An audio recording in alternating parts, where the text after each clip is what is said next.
One day she discovered that she was fierce and strong and full of fire, and that not even she could hold herself back because her passion burned brighter than her fears. Mark Anthony. There are times during crisis and emergencies when you need just the right person at the right time, and if the world allows it, they show up.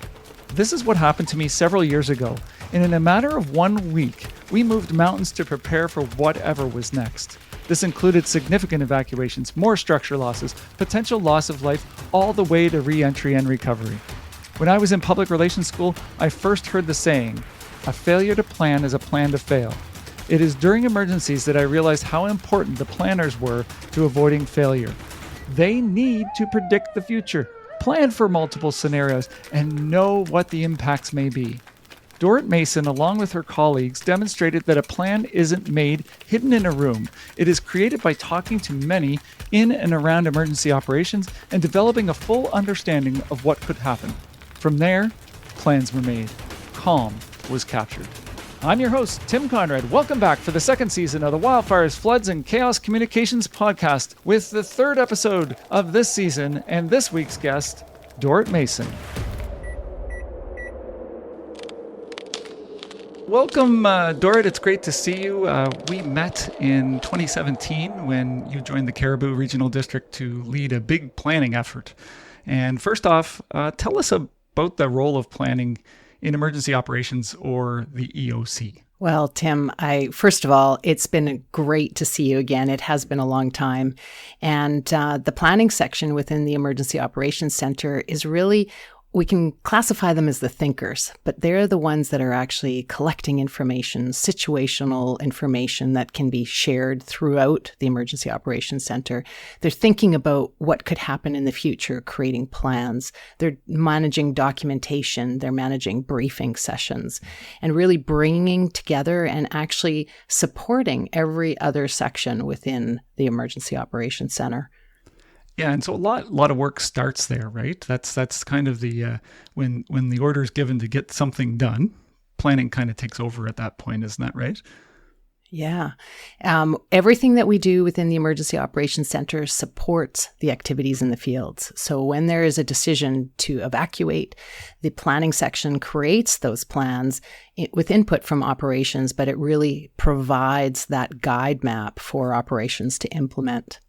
Yeah, it's a very important role in the EOC.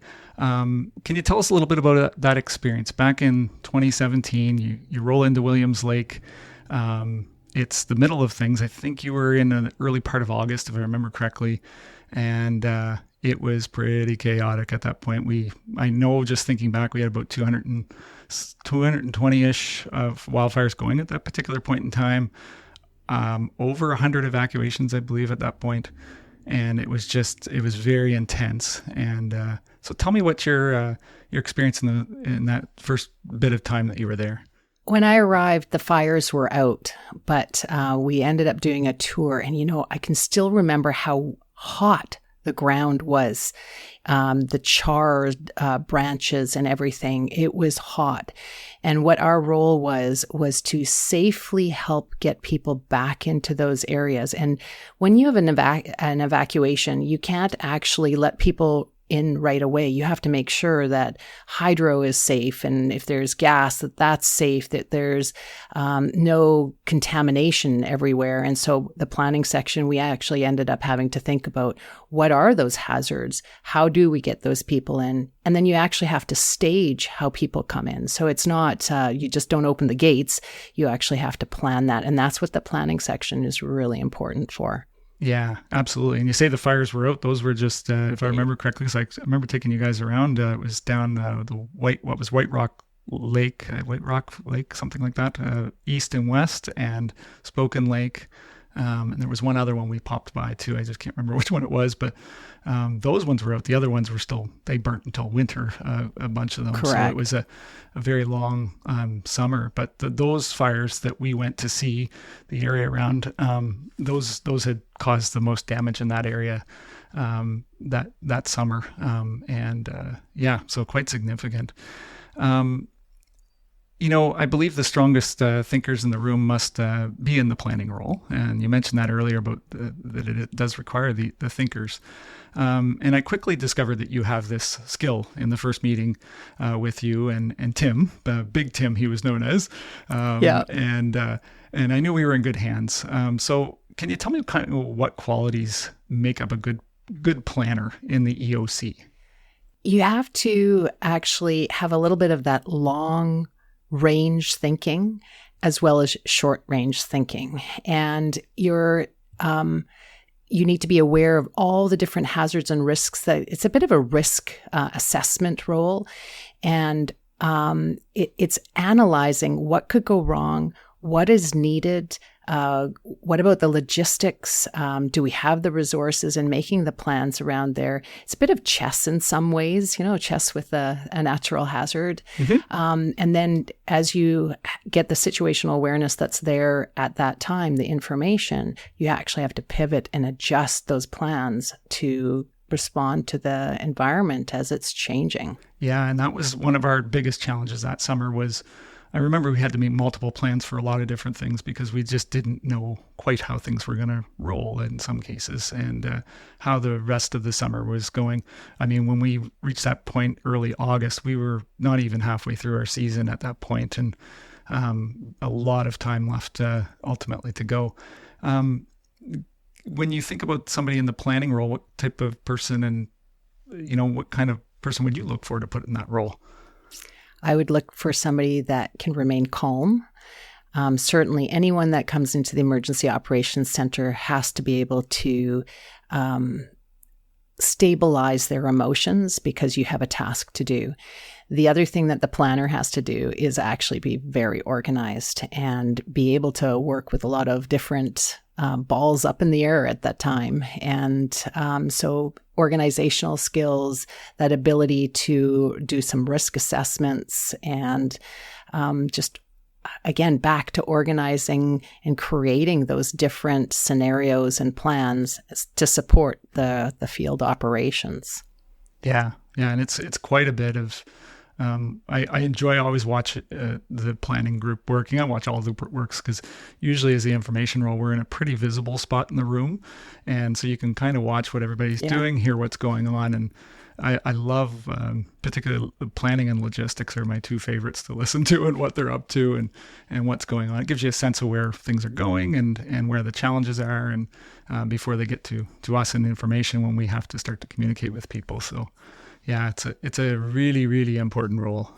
Well, and Tim, actually, there is a connection between planning and information, because planning is creating these ways of actually responding, and yet there's a communications component in there. And so there is that close synergy.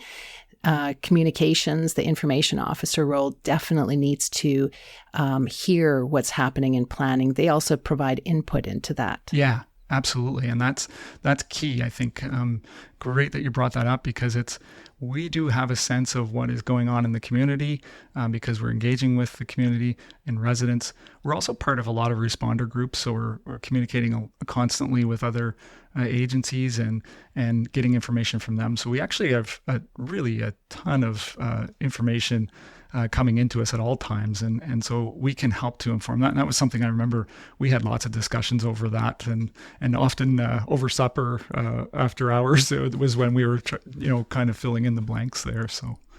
I just love to raise one of the things that I learned from you was the daily briefings that you did with the wildfire service. It was fantastic because it's so important, even when you're in the planning section or any other area within the Emergency Operations Center, that you're communicating to the residents that have been impacted, those that are evacuated, those that just want to know what's going on.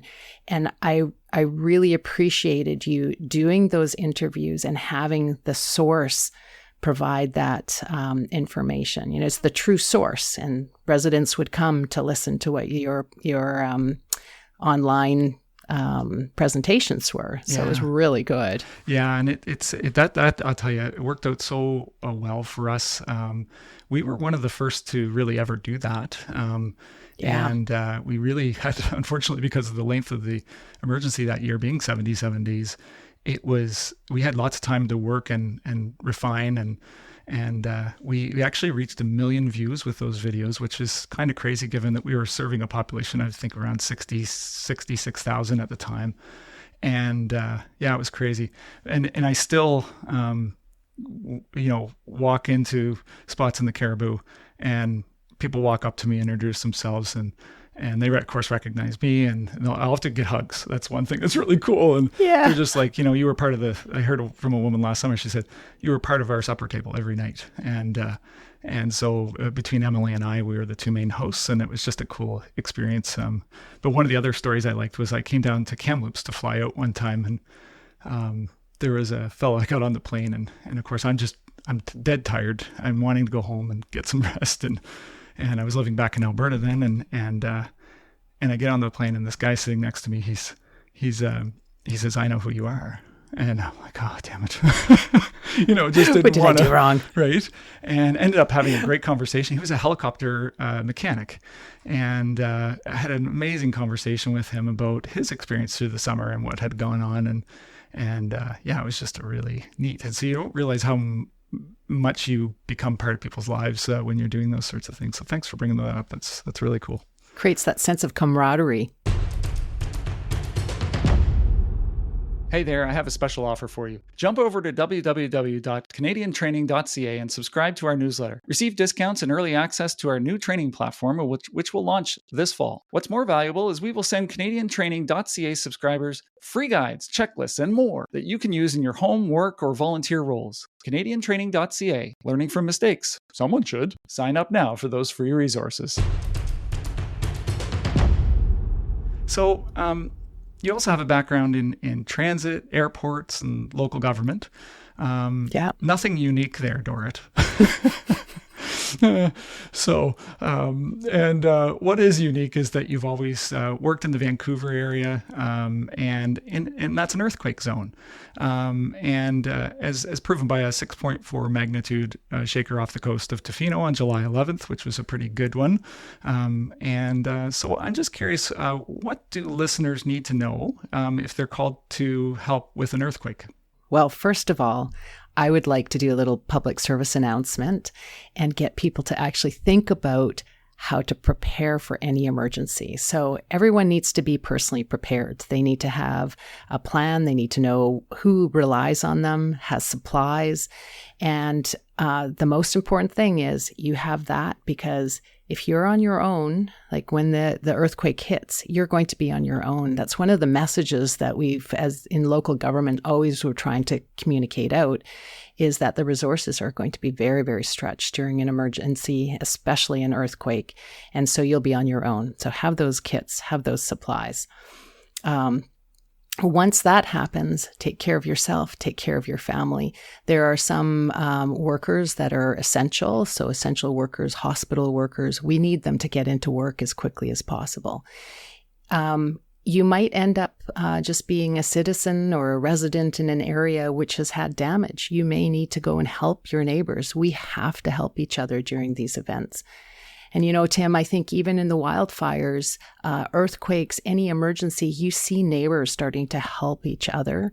You see the volunteerism coming up. And but one of the things is make sure that everything you do is safe. Yeah, absolutely. That's so important. You don't need to. If the folks out there that have never been an emergency responder, and so fire, paramedics, police, one of the biggest things that you get as a message is not to become the patient, to make sure that you're not adding to the problem. So it's always important to make sure that you are thinking your own safety before you jump into something else. And that's often hard in the moment, right, to do that. So what sorts of things do those that come to help with an earthquake need to think about?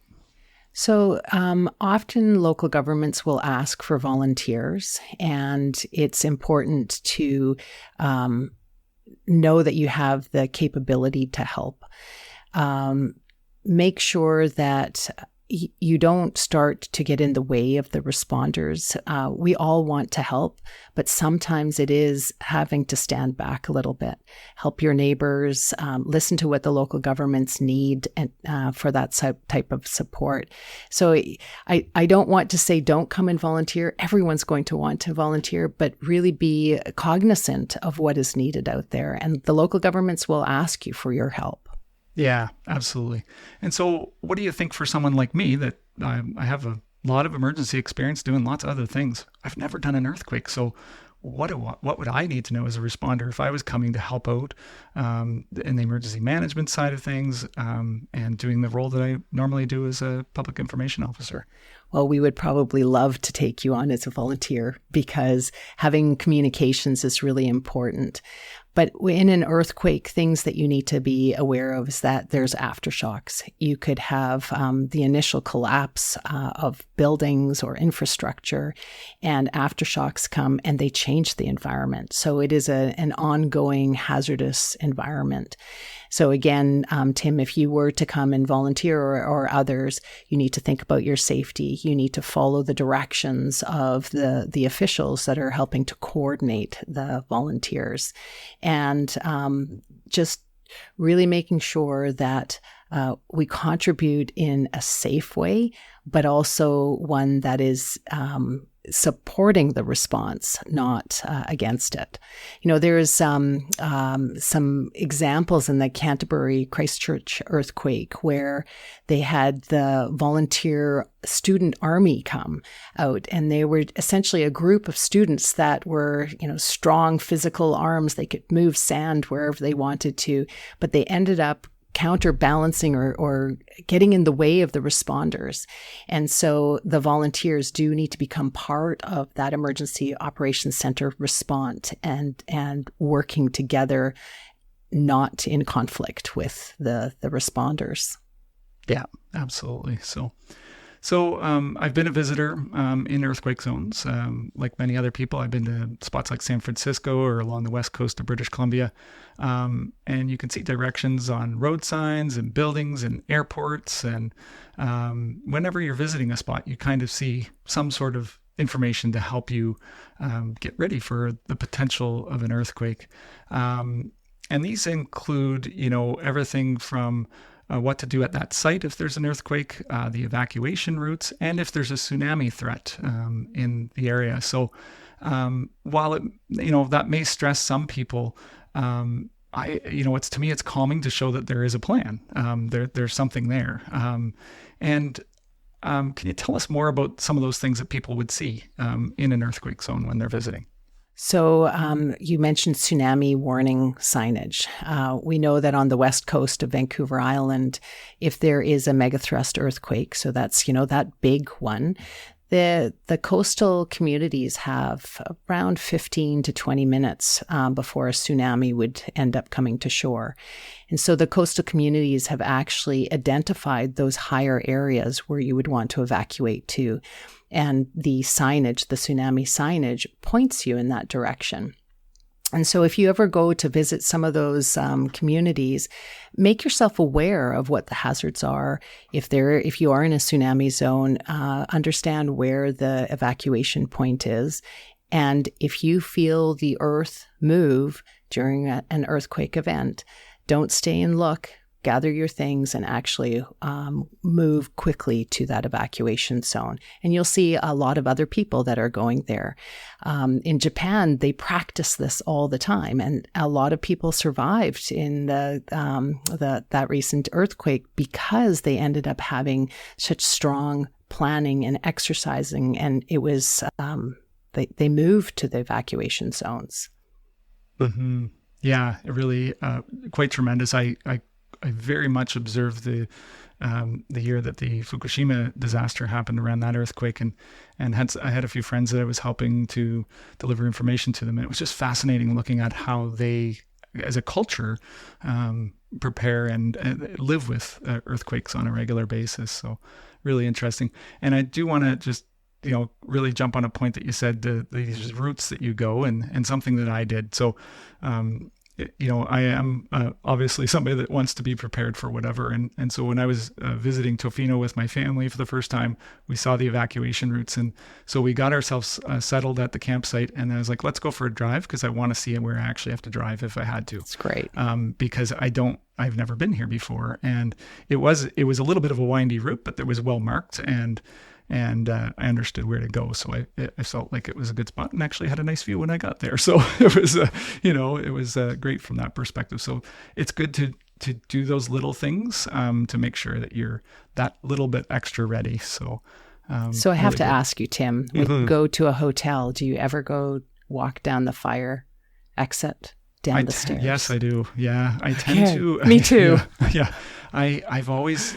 I tend to use the stairs anyway, but I think it's the firefighter in me. I can usually tell you where the exits are, where the fire extinguisher, if there's a hose, and the fire alarm pull station is when I first walk in. So that is something I just kind of automatically do. And if I can't figure it out sometimes, like you stay at a hotel like the Empress in Victoria, it's a little bit of a maze. It's kind of neat to go for a walk and see it. So yeah, absolutely. So yeah, no, it's a important part, I think. And I'm just curious sometimes, like for me, I'm a little bit weird that way, but I suppose, but it is really interesting. So I'm curious as to what we could adapt from earthquakes to other emergencies such as wildfires and floods, because there's no signs for wildfires. There's none for floods. And what do you think we could maybe adapt there? Well, we often think of earthquake as the big overarching hazard that we have to respond to, because not only do you have potential building collapse, you might have hazardous material spills, you might have fires that end up happening, fuel spills, etc. So you actually can learn a lot and prepare for other hazards through planning for an earthquake. It is that big event that has pieces that we actually need to prepare for. So evacuation planning ends up happening. The crisis communications, it's just a little tweak to what you're doing when you're responding to different hazards. So the earthquake hazard, when you're planning for that, it actually sets you up for a lot of different hazards that you end up needing to respond and plan for.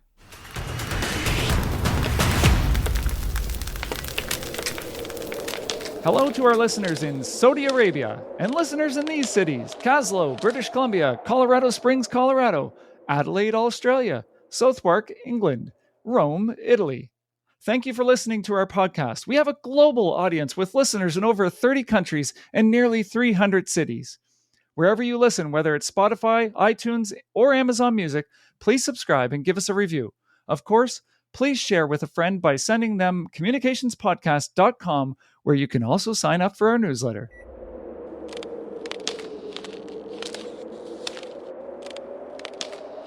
It's fascinating too, like that we do so well at earthquake pre-communication, those signs and those things of what to do, but we don't do anything for events like localized flooding that happens regularly. And low and below, you'll always see a vehicle underwater below an underpass or a low-lying area. And it's kind of strange that we don't do something to say, hey, this area is a flood zone when it's, we get a flash flood or something like that. And a little strange, but so it's widely known that people who work for emergencies often have a little bit of a darker side of humor. And it's our way of dealing with stress. And when you work large emergencies, you see lots of people come through EOCs and you're kind of busy. And so you don't have much time to get to know people. But we didn't take long, you and I, to get to know each other. And I think we're both, even though it's maybe not showing right now, we're a little hyper, a little energetic and a little fast moving. We think pretty rapidly, and credit to ADHD for me, for sure. And this Coffee is where the dark part me. is. Yeah. So here's the dark part is that there's a great coffee shop right next to the Caribou Emergency Operations Center, and but I never drink coffee. I just don't like the taste of coffee. And they have these great treats though, and Dorit returns one day with these bag of chocolate coffee beans and begs me to have some to see if I might, I guess, turn into Sonic the Hedgehog.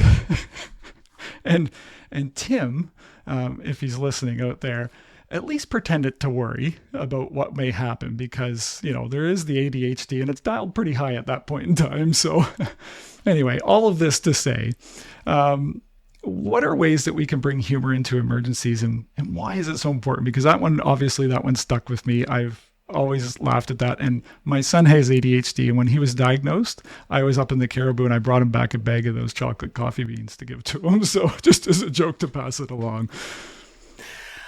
Oh, Tim, these events, when you respond to an emergency, they can be so incredibly stressful. And it impacts psychological health of the responders and also of the people that are impacted.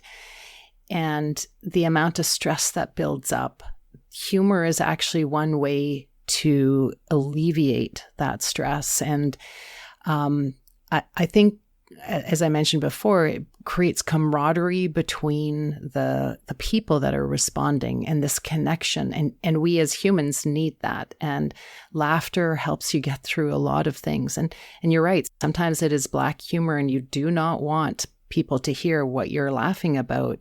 But it is a way to relieve that incredible stress. People might be dying. People are losing their homes.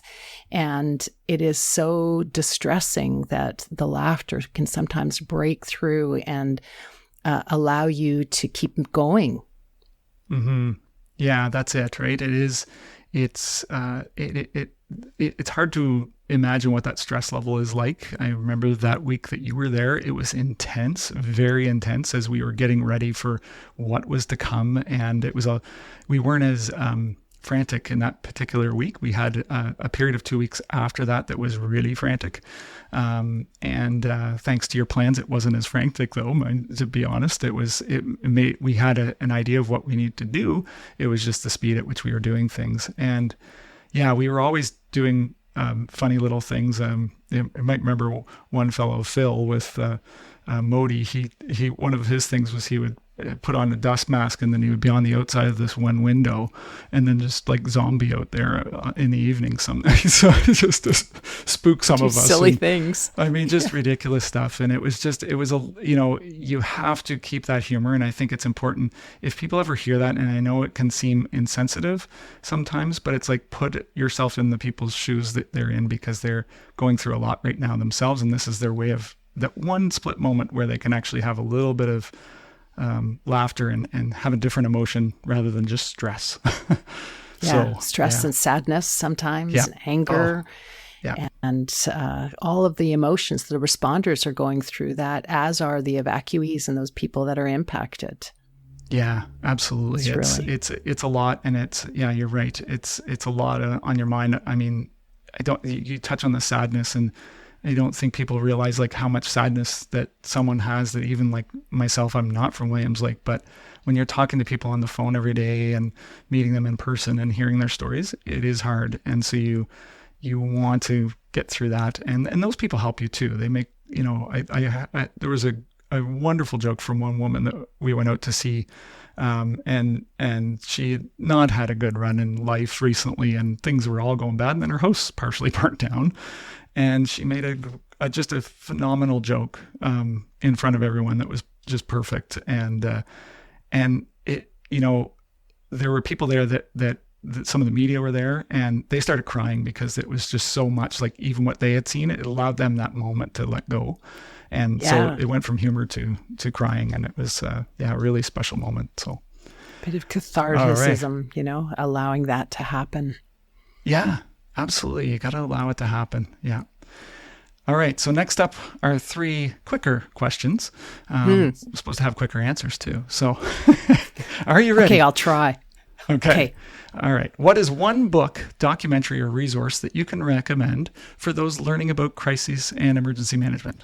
Although it's a little bit older, I would suggest CBC's Fault Lines. It's from 2016, but it's a great overarching thing on earthquakes and the response. Excellent. Great one. That one is not one I don't think I've seen, so I will go and catch that one myself. Okay. So Awesome. What advice could you give information officers or communicators managing crisis or emergencies that would help them do their job better? Oh, when people are in stress, they can't hear you. So keep it simple. Use action words that are positive, such as stay calm. Don't say don't panic, because people will panic. So keep it very clear and action-oriented and concise. Excellent. And how do you maintain your mental well-being during the most intense response moments? This is critical for everyone. Our psychological health is really important. I would say take a deep breath. Yeah. You're going to be running off your feet all the time.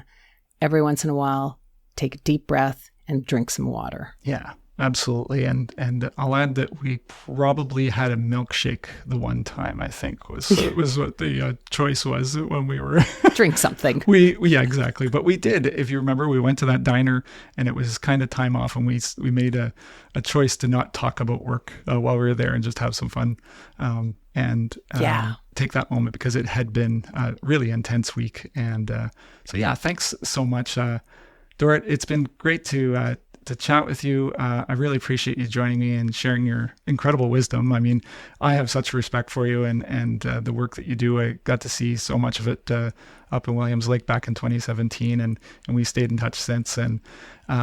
And thank you for joining me for an episode of Wildfires, Floods, and Chaos Communications and Side of Earthquake.